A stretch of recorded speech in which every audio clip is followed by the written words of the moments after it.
committee meeting. We're going to go ahead and get started and just let folks come in as they are able to. My name is Courtney Adams. I am the district's Family and Community Engagement Coordinator.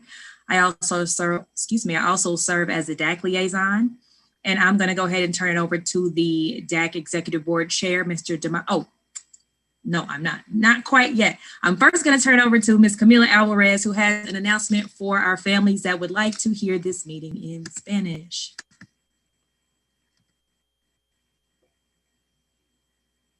Buenas tardes, muchas gracias por estar con nosotros. Si usted está aquí en español y quiere escuchar esta reunión en español, puede hacer eso. Y para hacer eso tiene que ir a los controles de abajo y oprimir el bloque que dice interpretaciones y haga clic en la parte de español. Cuando haga clic ahí puede escuchar toda la reunión en español. Durante la reunión va a estar una persona diciendo toda la reunión en español. Después de la reunión, todo esta información va a estar en línea. Muchas gracias. Thank you, Ms. Alvarez. And now I'm going to turn it over to Mr. DeMonte Rochester, the chair of the DAC Executive Board.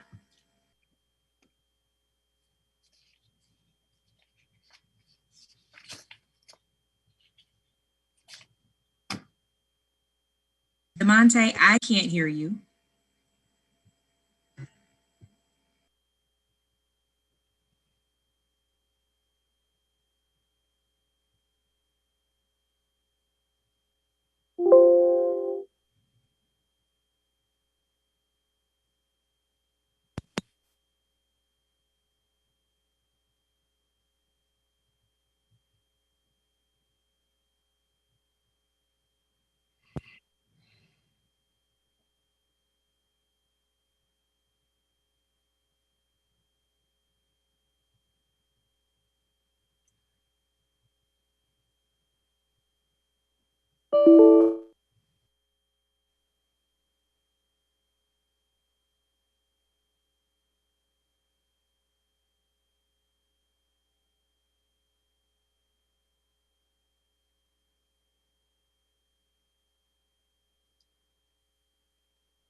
That's okay, Mr. Deal. Okay. We're going to go ahead and get started. I will go ahead and welcome Dr. Bedell and for some quick announcements and welcoming everybody back to school since we are fresh in school this week. Yay!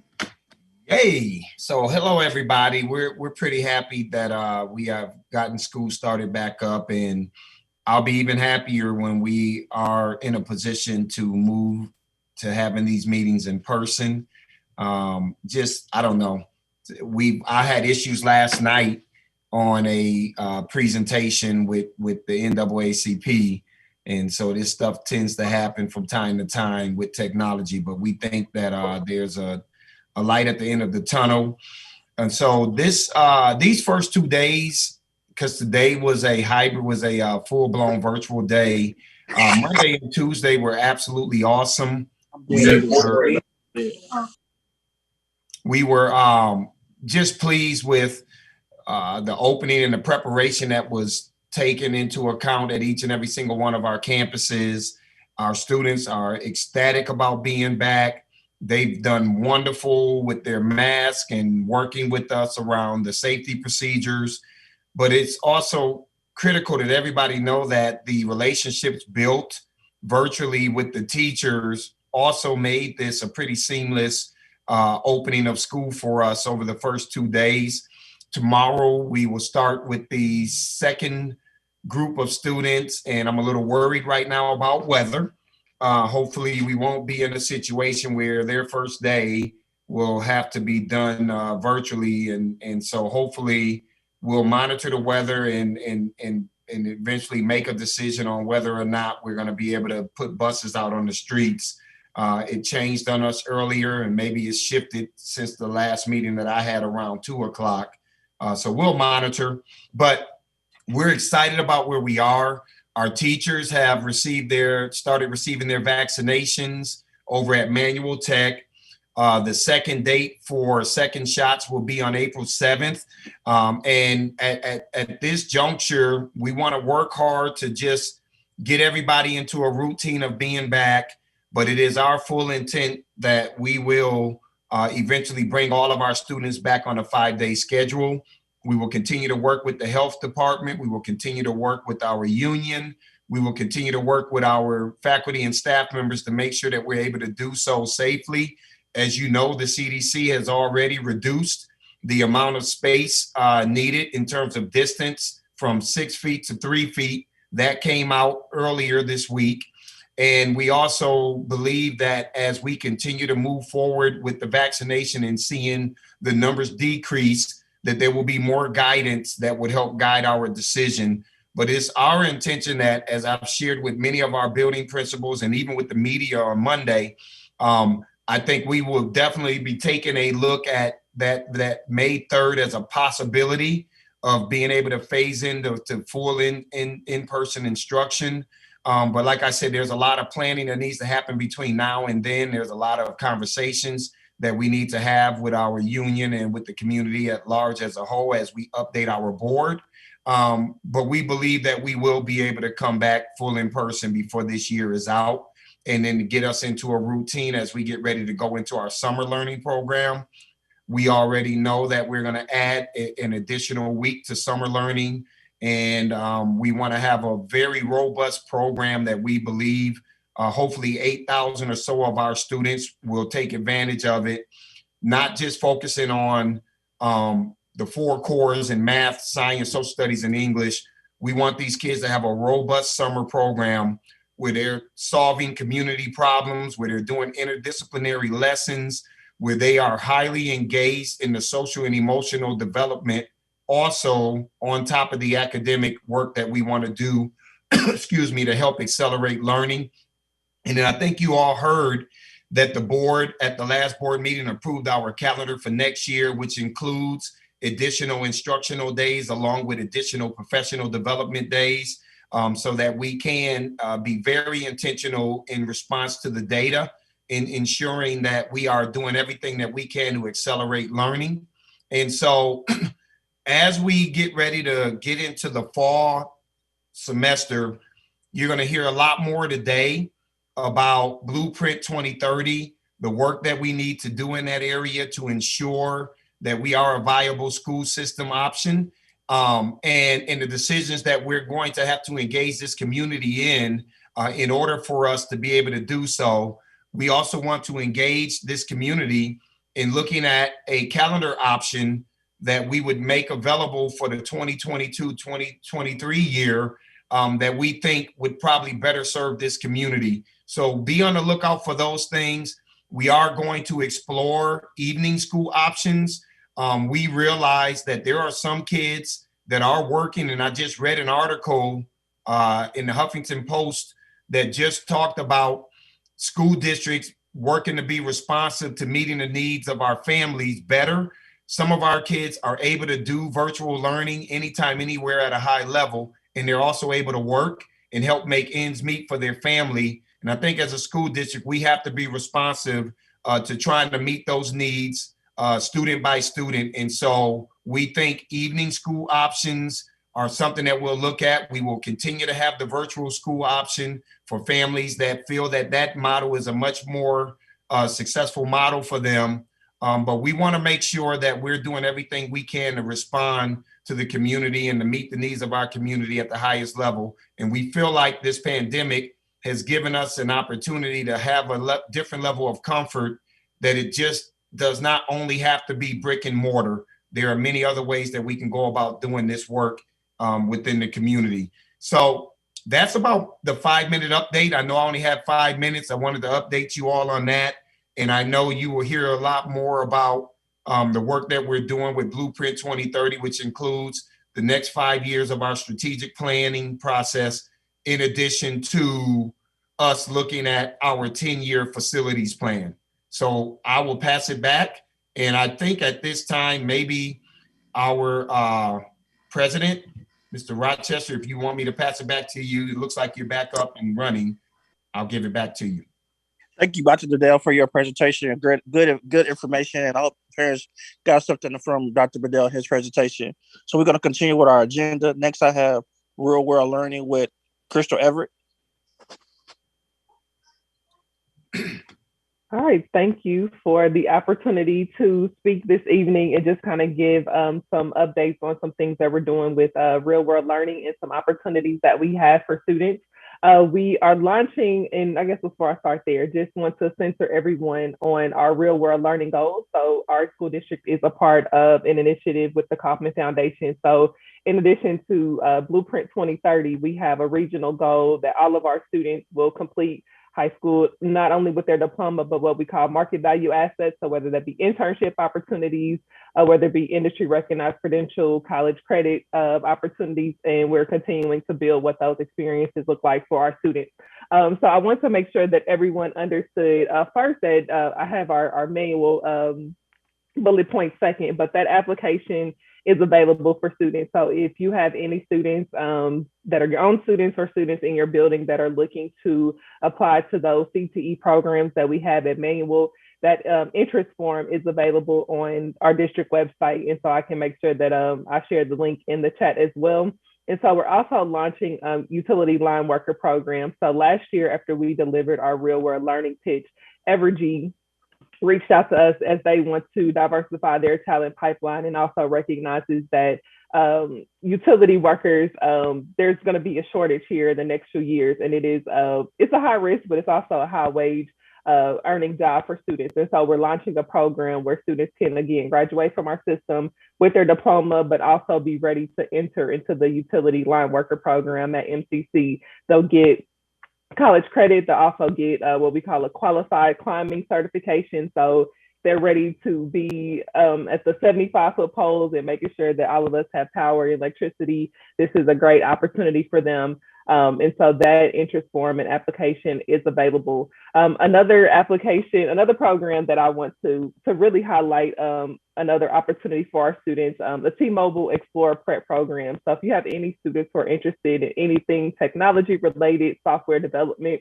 this is a program where in 2 years, they'll be able to interview for a full-time role with T-Mobile. So this summer, they'll have a 40-hour-a-week paid internship at $11 per hour. They'll take 2 dual credit classes during their senior year. And then once they graduate, they'll have another internship with T-Mobile and then do a 1-year certificate program at MCC and then be eligible for a job with an average pay of about $58,000 per year. So we're recruiting 10 students to participate in that program. Students have to be 17 by June 21st, I believe. And so again, two paid summer internships for students. And then once they're done with that certificate program at MCC, they'll interview for a full-time role with T-Mobile. So our website, kcpublicsschools.org/schools/CTE, all of these programs that I mentioned are available on that website. But again, it's really a lot of different options that students can choose from. They're not limited to one thing. We're not saying, hey, all of our students are going to college.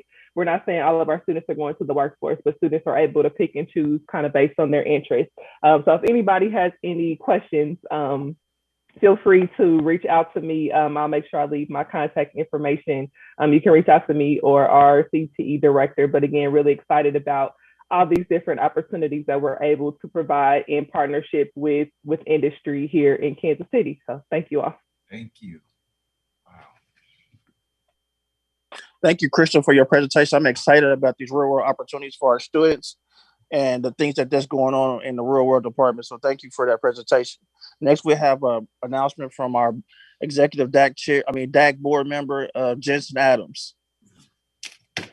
Hello, everybody. We're going to take a quick moment to talk about service on the DAC Executive Committee. I think everybody on this call and a lot of folks in Kansas City who could be on this call are interested in what role that they can play in education. And one of those roles is to be on the DAC Executive Committee. This meeting is planned as a function of that committee. The committee also has interests that it pursues that help to inform the staff and the board. And it's a good time to get to know other members of the KCPS community. It's open to certainly to parents. It's also open to community members. You might be asking yourself, is this something that I want to serve on? I can tell you, so from my own experience, I joined the DAC Executive Committee nearly 2 years ago. Before that, I was an employee of the school district. I loved my job. I felt like I had a profound impact on the community that way.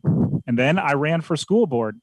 I loved getting to know the community. I felt like I had a profound impact on education that way.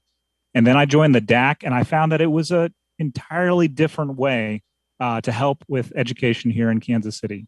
You have a chance to really meet with other parents and talk about experiences that those parents are having with their kids' education.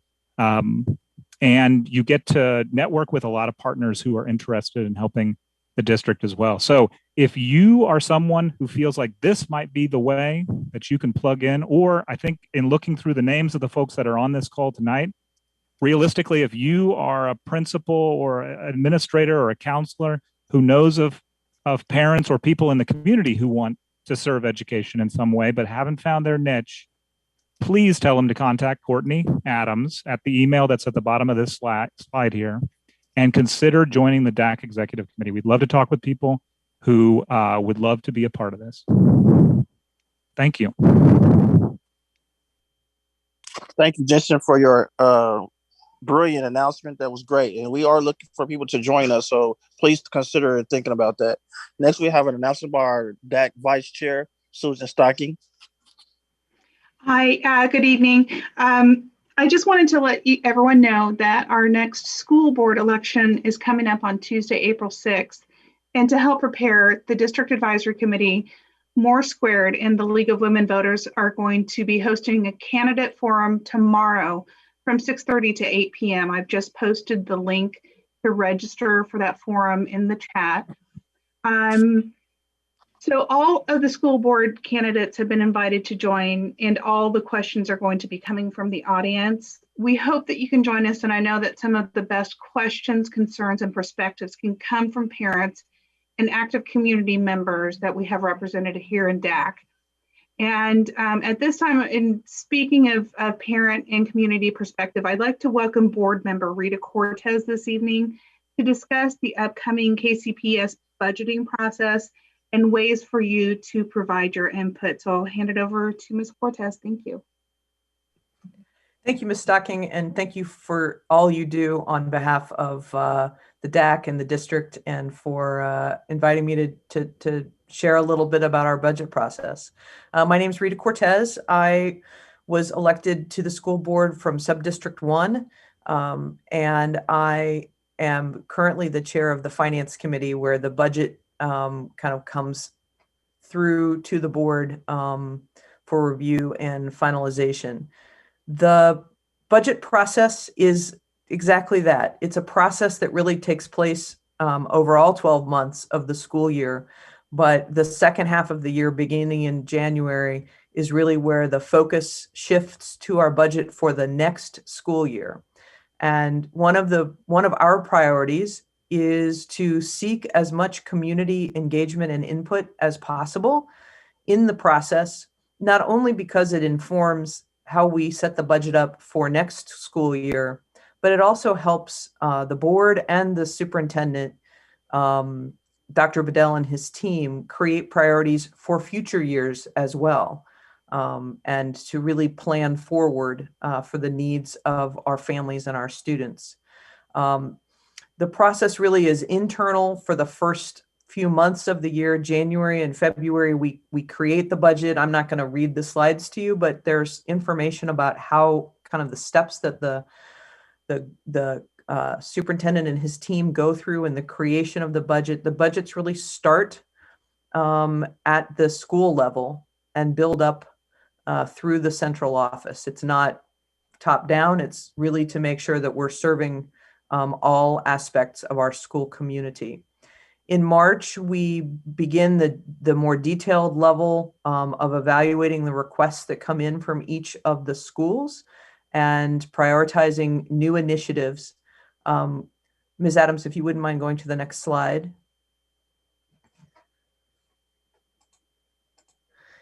The first public opportunity for input, well, really for public understanding of our process, will take place on April 5th. So that's a Monday night in about a little bit more than 2 weeks. We would really encourage you. It's a 1-hour session. It will be led by Ms. Linda Quinley, who will walk, and Dr. Padel, who will walk us through kind of what it really looks like to budget for a school district. The presentation will be from 5 to 6 p.m. And we will also make it available through the website so that it can be viewed on demand as well. That really is intended to lay the groundwork for what you see that comes next. By mid-April, the administration will review at a much more detailed level the budget process with the finance committee of the board. And then we'll do what's called a budget workshop with the full board so that the board can kind of dive into the details before things are finalized. Really important date for community involvement is May 12th. We will hold a public budget hearing. At that budget hearing, the administration and the board will share what we've identified as kind of the budget priorities that will be addressed in the 21-22 budget. And then, Ms. Adams, if you wouldn't mind going to the next slide, you all have the opportunity to provide input to us as well. The time that's involved for the public is really focused on that May 12th meeting. And if there are things that you believe the district should be prioritizing or emphasizing or de-emphasizing, I would really encourage you to take the time to sign up and speak at that public budget hearing. I'm going to give an example of where public comments really do influence the policies and the directions of the budget. In prior years, we've had community members share concerns about how well we were serving families, particularly new Americans, in the Northeast part of the district. In response to that, we have planned and are now in the process of completing a newcomer center that will provide an opportunity for families to become better, for us to work with families to be better aware of the educational opportunities and processes for their students who are new to this country or new to our educational system. And it really is an example of a place where public comment drove planning that will serve our students and families. So the other thing that's I would really emphasize about why public comment is important is that as we plan, we have to make sure anything that we start that's new or expanded is sustainable, right? We don't want to start something in 1 year and have it not be supported financially in years 2 and 3 to make sure that we have those services available for our students. So those public comments really help us plan the future of the district, and we'd be grateful for your presence and your participation. Through the rest of May, we take that feedback, we work on the final budget, and then the board holds a budget workshop in May and in June. Somewhere between May 26th and the end of June, a final budget is brought to the board for approval. We have to, by law, approve the budget no later than June 30th. So we really, we work to that schedule that is not flexible. And so the timing of the feedback, the learning piece in April and the feedback from the community in May really focuses us as we work to finalize our budget and our planning for this year and in future years. Ms. Adams, if you wouldn't mind moving forward. These slides really give you just a taste of what the priorities are that the administration is focusing on in building this year's budget. As always, we seek to improve compensation to assure competitive wages for our employees and continue the benefit programs for them. You'll see number 2, continue to expand support of our non-English speaking students and open the Welcome Center, the Newcomer Center at Woodland School. That really is a piece that has been driven by community. Consistent with some of the earlier presentation, we want to continue to expand our college and career readiness programming and ensure that our students have the tools and the opportunities to be successful as they exit KCPS for college and for careers and to be part of our community. We also know that we have growing needs of students in special education programs, particularly after this year of pandemic learning or non-learning for our special education students. So that's another area of focus. If you were listening to or watching the last board meeting, there was an extensive presentation on social and emotional needs of students and additional strategies that we could implement around restorative justice and additional social emotional supports for our students. That is a priority. Expansion of pre-K remains on our priority list to ensure that we create quality opportunities for our youngest students to be introduced to and immersed in learning. And then, frankly, marketing and growth of enrollment in our schools. So we really, the administration walks us through these budget goals, and the final budget is intended to reflect some or all of these priorities as the financial resources allow. And if you see priorities here that you want to make sure we emphasize, speak up about them. If you see things missing, speak up about those as well at that May 12th meeting. With that, I will show you the last slide, which has a few of the last priorities. We know that we have, this year has been a virtual learning experience. And as Dr. Bedell noted, we want to make sure that we build on what we've learned this year, not abandon it just because we have the opportunity to return to in-person teaching and learning. There are some students who've thrived in this environment, and there are some students who have approached education differently, and we want to make sure we support all of those opportunities. So, and ultimately, all budgets are built on the notion that we have to have long-term sustainability of the programs and the quality education that we seek to provide. So thank you very much for the opportunity to share this with you. Thank you, Ms. Cortez, for the budget summary and report. We thank you for that information. Next, we have Jesse Lang for our 2030 update.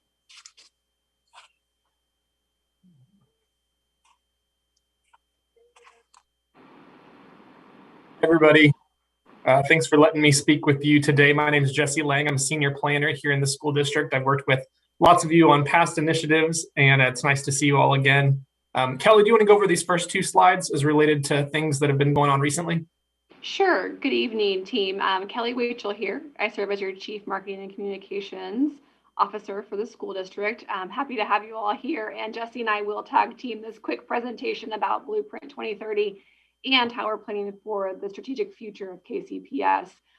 This slide is really just to detail the progress that KCPS has made in the past several years. One of the things we wanted to stress for this group, particularly DAC this evening, is how we're reopening schools for in-person learning. Again, that started this week. We're really excited to have our kids back in our classrooms, teachers back in our classrooms, and that phased-in approach to get everybody back in a safe and efficient way here in KCPS. One of the things that we're really proud of, too, is that we've served over 1.3 million meals from last March to this March in the last year of this pandemic. Whether it's been meals on the bus, whether it's been in-person pickup, whether it's been personal deliveries to families, our nutrition services team has gone above and beyond, to say the least, to serve our families in this climate, and could not be more proud of that team for taking care of our kids and families in the most vulnerable time. Vaccine distribution, Dr. Bedell talked about that. We're moving through that here this week with our staff.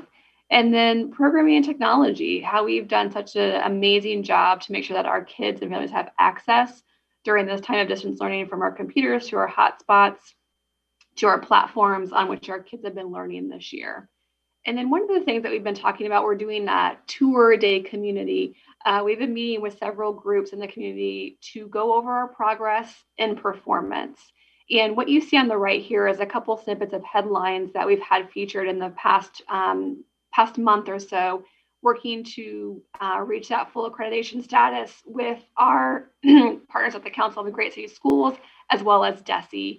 And then the Missouri Times is one of our most recent articles that we've had published regarding the progress in KCPS and how real it is and how we've turned around our schools in really positive ways for our kids.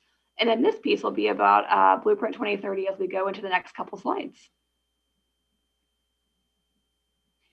These couple snippets, excuse me, I'm losing my voice today. I've been talking too much. The snippets here really detail, again, the progress and performance and experience for our KCPS kids. The right-hand side there shows all of our academic marks that we've been meeting, how families are choosing KCPS, stability, leadership, improvement plans, financial health, academic growth, graduation rates.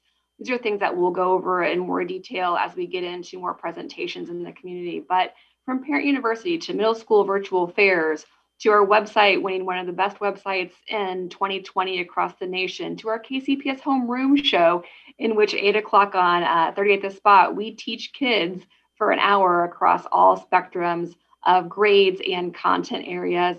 And then our new magazine, Our Voice, that just got delivered, hopefully to all of your mailboxes over the weekend or last week, really trying to highlight the experience of our kids and families and showcase that throughout our community. Okay, so Blueprint 2030, this was a planning initiative that we started at the very beginning of 2020, before our lives kind of got flipped upside down. So at the start of this planning initiative, we did a lot of work. One of those pieces was convening an advisory team. This is about 70 to 80 individuals who are part of that right now. They come from all different fields within the district and outside of our district. It includes parents, staff, teachers, principals, as well as people, the city, different organizations. And those were comprising that advisory team. We were able to meet with them a couple times in virtually via Zoom.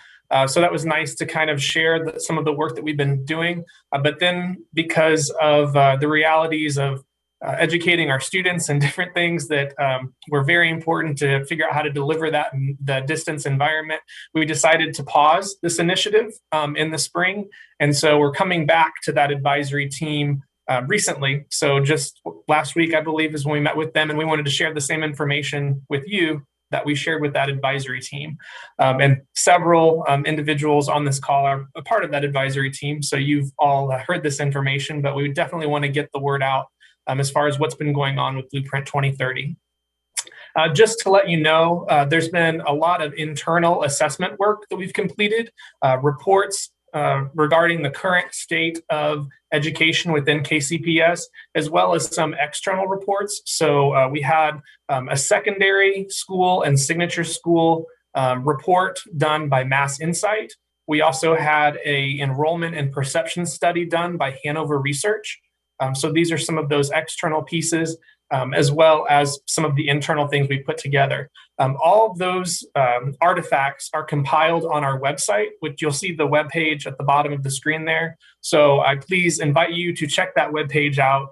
You can see all the information that we've shared with folks, as well as understanding some of that initial research. Through that initial assessment work, we've kind of created these 4 buckets, which is the diagram on the right side of the slide. Those are just main areas where a lot of the takeaways are kind of funneling into. So we're hearing these recurring themes, whether it's achievement, things like sustainability to make sure that this is for the long term, as well as equity and student experience, and then of course perceptions being very important within our system. So this is how the work's been organized so far, just to let you know. Within those meetings, we've had a lot of great feedback from different individuals. Things like, everybody wants a high quality school in their neighborhood. Those themes about equity, again, culture and climate, mobility being a challenge, things that we know are realities within our district that we're going to have to work through this Blueprint 2030 process. And also just asking that question, what do you want KCPS to look like in 2030? Let's really vision what this district can be. So this is a great time to be a part of KCPS, and it's a great time to be a part of this vision. So we're glad that we're able to share this with you tonight. So what is Blueprint 2030? Just to make it clear, so Blueprint 2030 is the 10-year vision for education in Kansas City. And within Blueprint 2030, there's going to be 5-year and 10-year goals. And so we have a current strategic plan that we're coming up to the end of our strategic plan, which some of you might have participated when we did that plan a few years ago.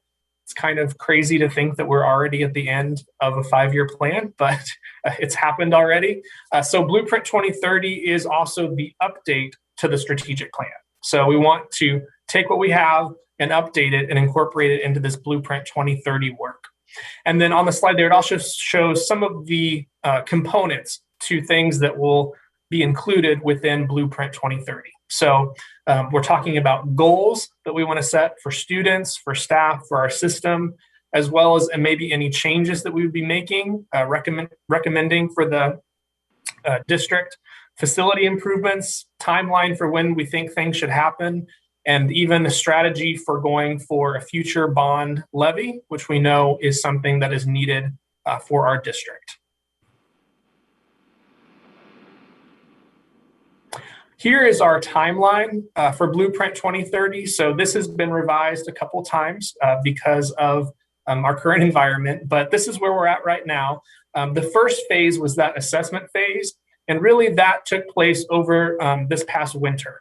So all of those internal assessment reports, there is a little bit of assessment that's continuing.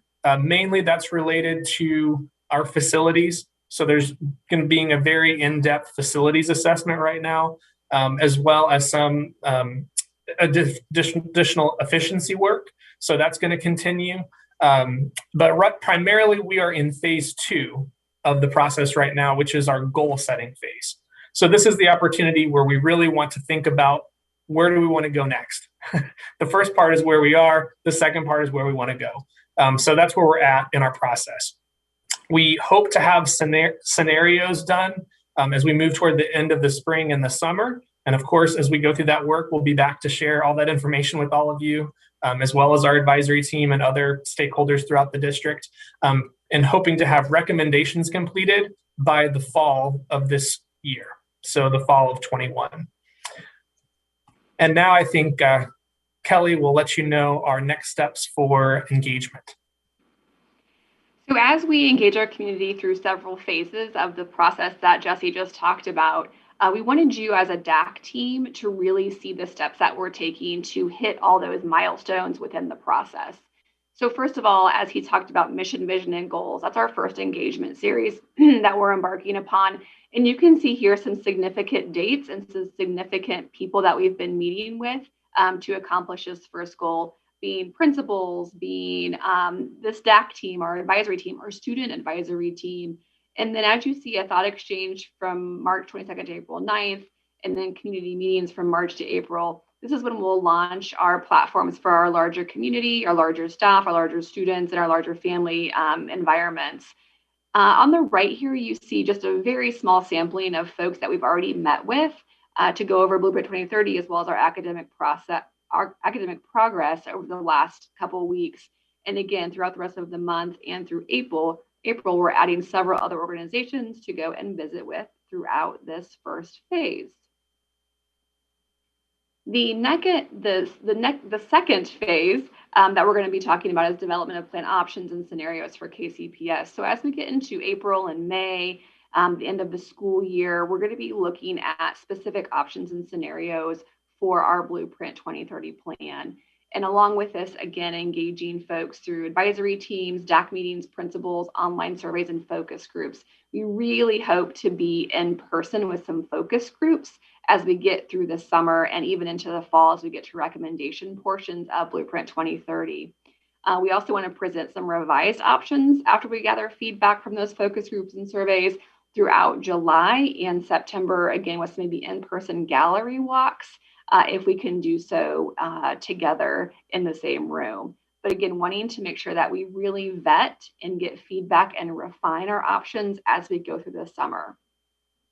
And then as we get into the next phase of our recommendations, this is when we're going to be into September, October, working with our advisory team, our board, to continue refining and looking at recommendations that we feel comfortable with moving the district forward.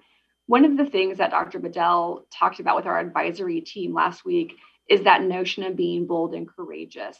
This really is the time for KCPS to make some hard decisions and some good decisions about the future of our schools, about the future of our grade level configurations, where we send kids to school, the landscape in Kansas City. And so as we go through this process to get to these recommendations in the fall, we really hope that you as a DAC team take the time to participate in our surveys, our thought exchanges, our focus groups, our gallery walks, and then also spread the word to your friends, your family members, your neighbors, and your organizations to partake in the engagement as well. We just want to make sure that we hit a very wide variety of people in how we ask questions and how we garner the feedback.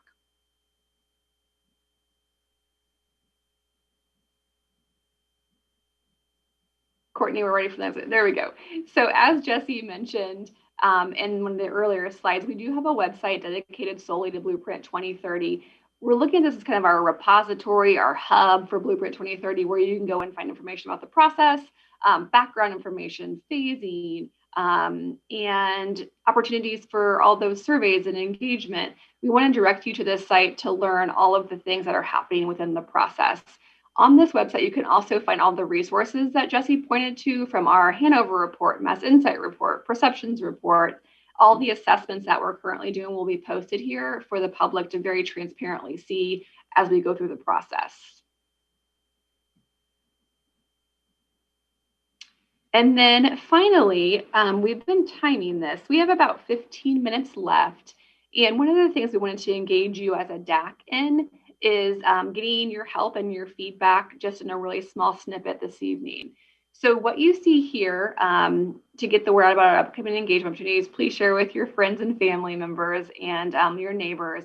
We really heard some feedback last spring as we started, including more small parents and children. I think Jamie, I can hear one of her small children in the background there. It's lovely. We have advisory groups to make sure they can extend to their own resources and connections, and then outside voices. What are others saying? So as you get down to this highlighted area here, we would love for you to quickly participate in our thought exchange for the next 15 minutes. I'm going to bring it up and we'll do a live demonstration of your thoughts as a DAC team. So you can see visit thought exchange, or sorry, TE.join. Courtney, pull that back up real quick just so everybody can get in there, and then I'll pull up the live exchange. Perfect, thanks, Courtney. So you're gonna go to tejoin.com. Again, tejoin.com, and you're gonna enter a following 9-digit code, which is highlighted there on your screen. We'll give you guys a couple minutes. You can do this on your phone, you can do it on your computer, you can do it on your iPad, whatever device you have available. It's very mobile friendly. And I do encourage you to do it on your phones if you're on this screen via your computer. But quickly go to tejoin.com and enter this 9-digit code that's highlighted there. And then we're gonna bring up the dashboard and share what you all have provided for thoughts. Essentially, the question you're going to see when you get into this platform is, based on what we've talked about this evening, what are your thoughts about making KCPS better for the future as we're visioning and missioning for our district? Thank you, Ms. Stocking, for putting in the chat. Fantastic. I appreciate that very, very much, Susan. So go ahead and get in there. And then as everybody gets in, again, we're going to share the platform. After you share a thought, I'm talking as you guys do this, but you're doing your platform just great. As you get in there and start sharing your thoughts, you'll also then have the ability to rate the thoughts of others. What do you agree with? What do you disagree with? What are you kind of lukewarm about? And so after you offer a thought for us, please go ahead and rate the thoughts of others, and then we'll bring up again on screen the platform so you can see what others are saying. I'm going to be fairly quiet here for a little bit while everyone gets in. Okay, we'll go ahead and pull that down, Courtney. If you do need the website address or the 9-digit code, it is in the chat. Thank you to Miss Susan Stocking for doing so. And I'm going to share my screen here to get into the actual thought exchange. I'll give you guys a minute or two to respond to that question.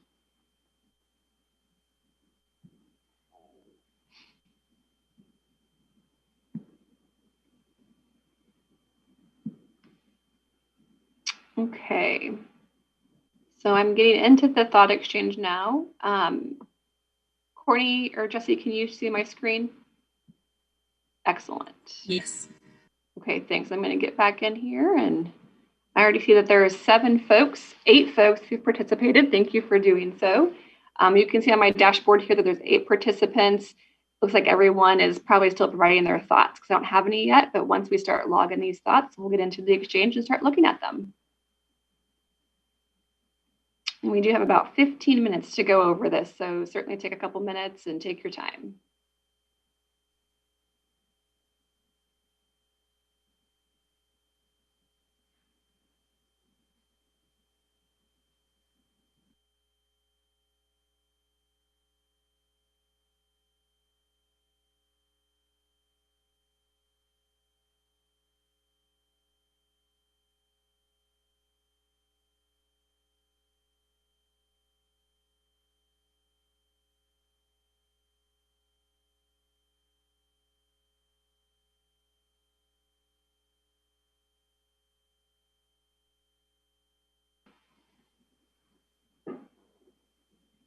Does anyone need the code again or the website again?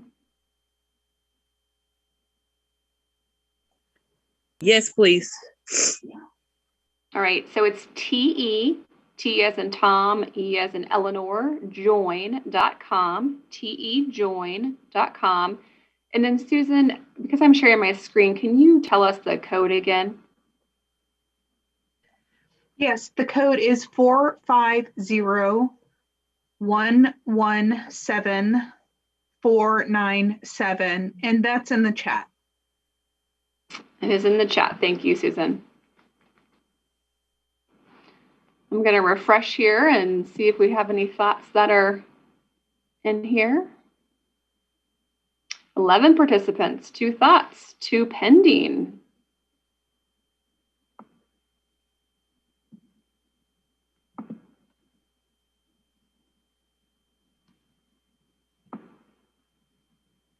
I'll let you all keep participating here for a little bit.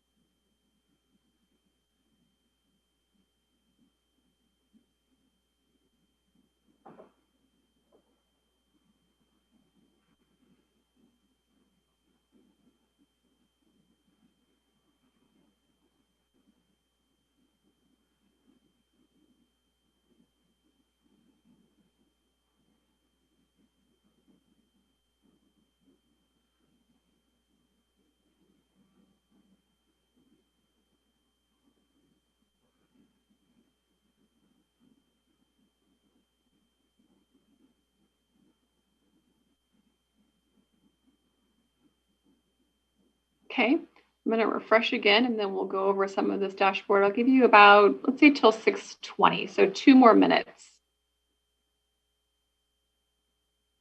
And once you do enter your thought, you can go down to the bottom right and you can hit star or discovered to agree or disagree with some of the thoughts that have been shared.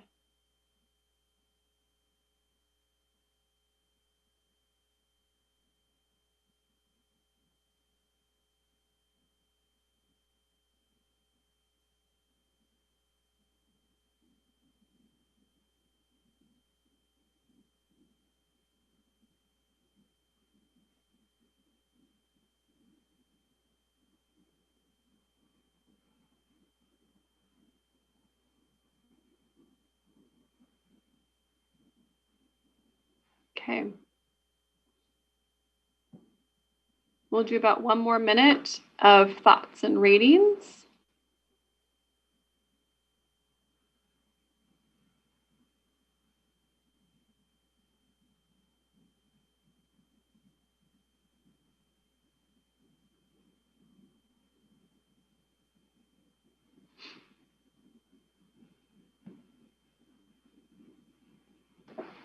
And just for this group's knowledge, again, as we really see you all as kind of insiders and really side-by-side folks who do the work with us as community participants, We're doing these mini thought exchanges with all of the community organizations that we meet with, and we're categorizing them by group to get their feedback by audience. And so as we meet with certain, say it was NAACP last night or Urban Rangers or More Squared, these folks are doing their own mini exchanges again, and we're logging all of their feedback by audience so that we can know what's important to what groups we meet with. Okay, so I'm going to refresh one more time and then we'll quickly look at the dashboard just to see what this group's thoughts are and what's rising to the top. So as I go to the thoughts here, this is what we've said as some of our top thoughts. Why don't more KCMO parents know about the great things that are happening here? Tired of hearing all the KCPS batching. I'm tired of the negative talk. That's a great point, and we would agree as we work very, very diligently to garner engagement and garner positive perceptions about the district. But again, I think that speaks to who are our influencers in Kansas City? How do we share our message internally and externally about the positive performance and experiences and why KCPS is a choice for many of our families here in the area? And then increasing community engagement, more community involvement means more opportunities for our students. Yep, that was one of our top thoughts. Again, we agree. This is important as we look at the services provided throughout a pandemic. We've been providing many wraparound services to provide support for our families. We want to remove barriers that could impact our children being able to learn. So yes, I completely agree. As we provide mental health services, restorative justice services, academic services, technology services, we do many things to support our families. And we always want to remove barriers for that equal and equitable access for our families. STEM education, I love that that was brought in there. Yes, STEM is undoubtedly a big part of future employment for our kids. And how are we, to Crystal's earlier presentation during this meeting, how are we addressing career pathways, CTE, STEM, those disciplines as we reach our students' talents and skills? This is interesting. How are we contributing to regional climate emergency planning and climate change goals? This year's third graders are the graduating class of 2030, a year that corresponds with international goals on climate change protection. Great point. All right, so these are our top 1, 2, 3, 4, 5 thoughts that we've got. I'm going to refresh one more time in case there was anything that we missed. And it looks like the rankings are still the same. Community engagement, equity, social justice practices. That did move to number 2. That was great input as well. Doing well, seeking input, wraparound services. So Jesse, anything you want to comment about these top 5 thoughts here, or maybe even to the DAC group? What are your reflections on these top 5 thoughts? And we have about 7 minutes to have this quick conversation. I think it's interesting to get the perspective in this manner too, and to hear the thoughts from people within our district that are highly involved. So I think we hit a lot, broad spectrum of points in a very short time. So it makes me proud to be a part of this group. And thank you, Susan. And as I refreshed again, the first ranking is increasing community engagement, and then that STEM education, more parents learning about KCMO, equity, social justice practices. So those are 4 actually very different topics that have 4 high rankings among the thoughts shared here this evening. Other thoughts or perceptions about this quick straw poll that we just did? Yeah, Kelly, I think this is going to be a great tool for our parents and stakeholders to give more input as we go forward. I think this is going to be a value input as to get, as you was noted earlier, to get away from the negative impact. Dr. Bedell's always saying that he needs the community input. So this is more focused on what Dr. Bell's always talking about when he talks about more community input and the focus on the positive. So hands on, I like this idea, Kelly. Thank you. Good work. Thanks, DeMonte. Other thoughts, perceptions? I know we have a lot of KCPS staff and leadership on in the meeting with us, and I would love to get their perspective because this impacts not only our student but our staff, teachers, and leadership. Good point, Susan. So our principals and our leaders have participated in these before, so they're probably tired of us asking at this point. But I think you're right on target, right? We have those internal folks who are very close to the work, and their opinions, their suggestions really matter as we move forward this work. So good question, Susan. I would love for anyone on here, like she just said, as far as principals, leaders, staff members, teachers, to share their perspective as well.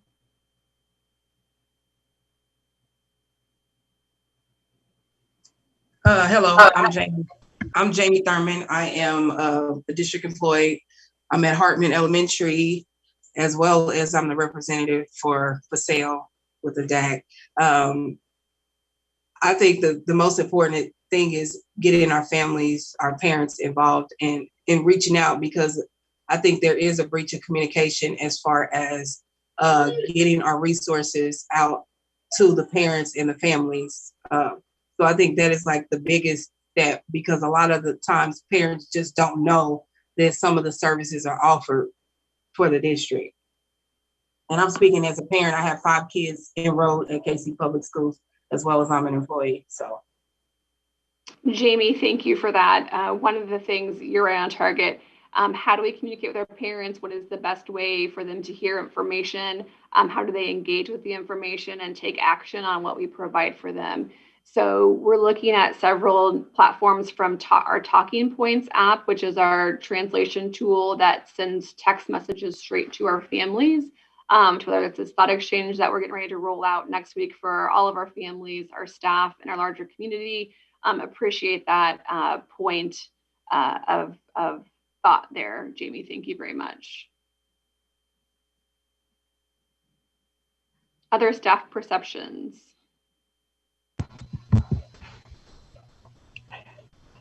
Kelly, hello, good evening, everybody. I just want to simply say, first of all, this is Melvin from Paseo Academy, and I enjoyed this particular exercise.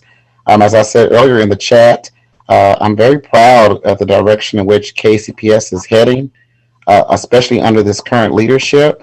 I think this particular exercise that you have implemented, I think is definitely engaging for our parents and even our students, in order to gather more information from these sources, because it's all about, of course, the satisfaction of those who we serve.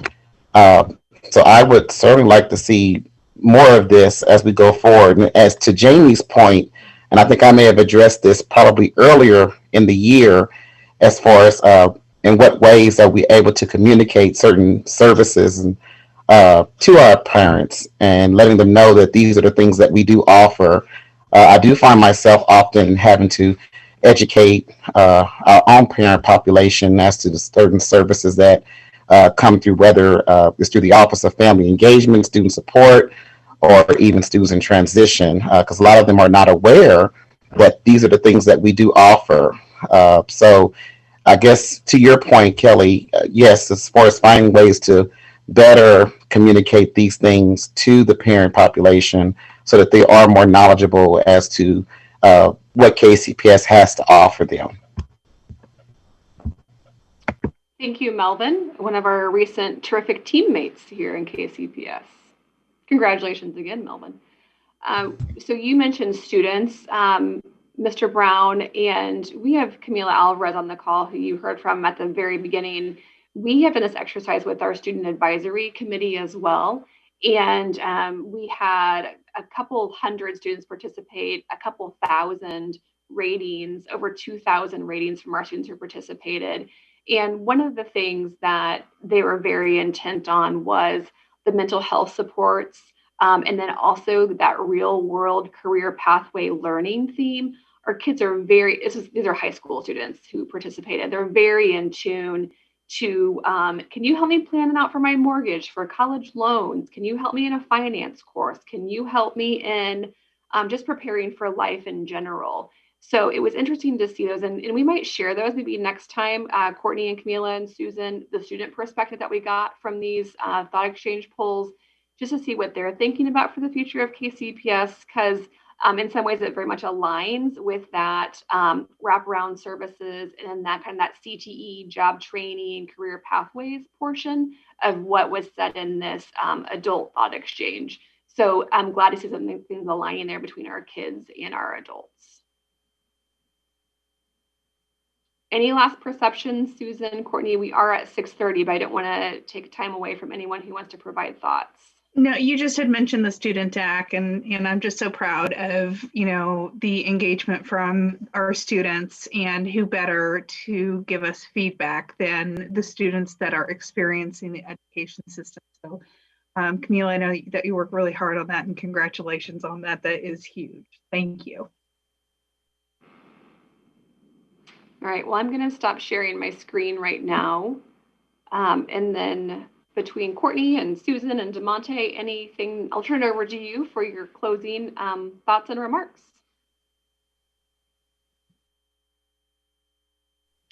Thank you, Kelly, and thank you for all the other presenters that we had tonight. Well, thank you all for joining us. Oh, go ahead, DeMonte. Thank you to our presenters, and thank you to our wonderful superintendent, Dr. Padel, for his remarks. Once again, before I close out, anybody that's interested in joining the DAC executive team, please reach out to Ms. Courtney Adams by May 4th to let her know you intend to join, and then we will reach out to you and let you know where we're going from that point forward. Now I'll turn it back over to our wonderful host, Ms. Courtney Adams.